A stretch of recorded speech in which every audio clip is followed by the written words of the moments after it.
Padre, del Hijo y del Espíritu Santo. Amén.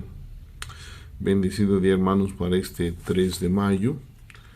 En nuestra patria mexicana celebramos la fiesta de la Santa Cruz. Leemos del Evangelio según San Juan, capítulo 3, versos del 13 al 17. En aquel tiempo Jesús dijo a Nicodemo: Nadie ha subido al cielo sino el Hijo del Hombre, que bajó del cielo y está en el cielo. Así como Moisés levantó la serpiente en el desierto, así tiene que ser levantado el Hijo del Hombre, para que todo el que crea en él tenga vida eterna.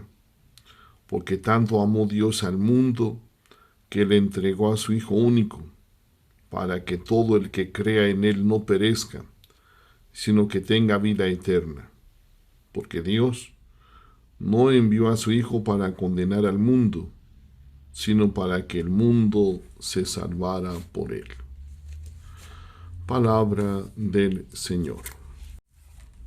Hermanos, la cruz de Cristo, desde que Él muere precisamente crucificado, la cruz va a adquirir un nuevo significado, porque nos habla precisamente del acontecimiento salvador de Cristo Jesús, y de que lo importante en la salvación de Jesús no es tanto la cruz, sino el crucificado. El importante es quien muere para salvarnos. Y ciertamente se comenta por los biblistas, por los estudiosos, que lo importante es la muerte de Cristo, el que ofreció su vida. Pudo haber muerto de otra manera, pero en la infinita sabiduría y providencia de Dios, Él quiso que fuera en una muerte de cruz. Y entonces, pues, nuestra iglesia tiene toda una teología en torno a la cruz de Cristo.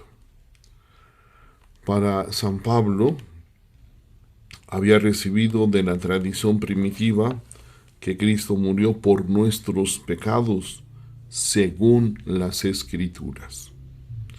Este dato tradicional suministra un punto de partida a su reflexión teológica, reconociendo en la cruz la verdadera sabiduría. No quiere conocer sino a Jesús crucificado. En ello, en efecto, resplandece la sabiduría del designio de Dios anunciada ya en el Antiguo Testamento. A través de la debilidad del hombre se manifiesta la fuerza de Dios. Desarrollando esta intuición fundamental, descubre Pablo un sentido incluso en las modalidades de la crucifixión. Si Jesús fue colgado del árbol como un maldito, era para rescatarnos de la maldición de la ley. Gálatas 3:13. Su cadáver expuesto sobre la cruz, carne semejante a la del pecado, permitió a Dios condenar el pecado en la carne. Romanos 8:3. La sentencia de la ley ha sido ejecutada, pero al mismo tiempo Dios la ha suprimido clavándola en la cruz y ha despojado a los poderes. Colosenses 2:14. Así, por la sangre de su cruz, se ha reconciliado Dios a todos los seres, suprimiendo las antiguas divisiones causadas por el pecado. Ha restablecido la paz y la unidad entre judíos y paganos, para que no formen ya sino un solo cuerpo. Efesios 12:14-18. La cruz, pues, se yergue en la frontera entre las dos economías del Antiguo y del Nuevo Testamento.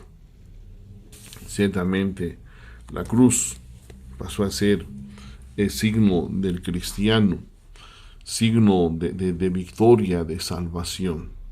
Y para nosotros mexicanos, tenemos, pues, digámoslo así, ese permiso para celebrarla en este día, y no el 14 de septiembre que lo hace el resto del mundo.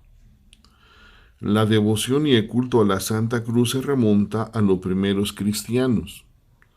Se celebra hoy los aniversarios de la consagración de la Basílica de la Resurrección, erigida sobre la tumba de Cristo, y de la exaltación de la Santa Cruz hacia el año 630. A principios del siglo VII, los persas saquearon Jerusalén y se apoderaron de las sagradas reliquias de la Santa Cruz, que serían recuperadas pocos años más tarde por el emperador Heraclio. La tradición dice que el emperador, vestido con las insignias de la realeza, quiso llevar en exaltación la cruz hacia su primitivo lugar en el Calvario, pero su peso fue haciendo más y más insoportable. Zacarías, obispo de Jerusalén, le hizo ver que para llevar a cuestas la Santa Cruz debería despojarse de sus vestidos reales e imitar la pobreza y humildad de Jesús. Heraclio, con pobres vestidos y descalzo, pudo llevar la cruz hasta la cima del Gólgota. Pues bien, hermanos, esa es la tradición que tenemos, como desde el principio se va a tener una especial veneración, atención a la Santa Cruz, porque en ella es donde se nos da la salvación. Desde que Cristo muere en ella, la cruz ya no va a ser signo de condenación, sino va a ser signo de salvación. Y era señal del cristiano. Y para todos los sacramentos y para toda nuestra liturgia, el signo, la señal de la cruz, ocupa siempre el primer lugar. Pues pidámosle al Señor que nos ayude a profundizar en este misterio de salvación de la cruz de Cristo, que precisamente es donde San Pablo también va a decir: predicamos a Cristo y a Cristo crucificado, que es locura para mucha gente, pero es salvación para el Señor, que lo ofrece a quienes creen en Él. Pues le pedimos al Señor nos ilumine y nos ayude para profundizar y vivir unidos siempre a la cruz de Cristo. Feliz día, hermanos.